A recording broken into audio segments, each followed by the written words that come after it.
It's December 4th, 2013 at the Ocotillo Wind project. Which way is the wind blowing? Well, let's see. The windsock says the wind's coming from the east. A couple of wind turbines here facing east, northeast it looks like. One facing west, still turning. Let's go down a little bit further. Oh, okay. These over here are facing east. So these are facing east. That one's facing west. What's the wind coming from two different directions at the same time? Must be, huh? Let's go down a little further. Okay, that one's facing south. That one right there is facing south. So we got one facing south. These two facing east.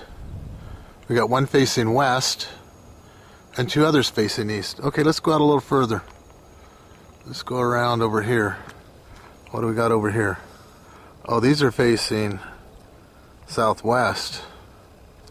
Southwest. South. East. Windsock showing wind from the east. That one's facing west. Looks like a well-sited project at the Ocotillo Wind project. Of course, I'm not a meteorologist.